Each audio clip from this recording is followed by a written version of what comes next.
মা ষষ্ঠী, দেবী ষষ্ঠী, মা ষষ্ঠী ঠাকুর। ইনি হলেন বঙ্গীয় এবং বহির্বঙ্গীয় সনাতন হিন্দু ধর্মাবলম্বীদের এক পৌরাণিক দেবী। ষষ্ঠী দেবী মূলত সন্তানদাত্রী এবং সন্তানদের রক্ষাকর্ত্রী দেবীও।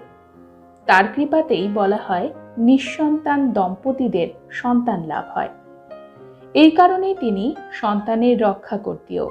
পুরাণ মতে যেহেতু ষষ্ঠী দেবী আদি প্রকৃতির ষষ্ঠাঙ্গ অংশভূতা, এই কারণেই মা ষষ্ঠীর নাম হয়েছে ষষ্ঠী।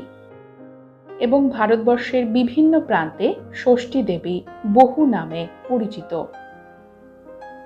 এবং এই ষষ্ঠী পুজো দুই রকমের হয়, একটি কঠিন এবং একটি সরল। এই দুই প্রকারের ব্রত হয়ে থাকে। বিহার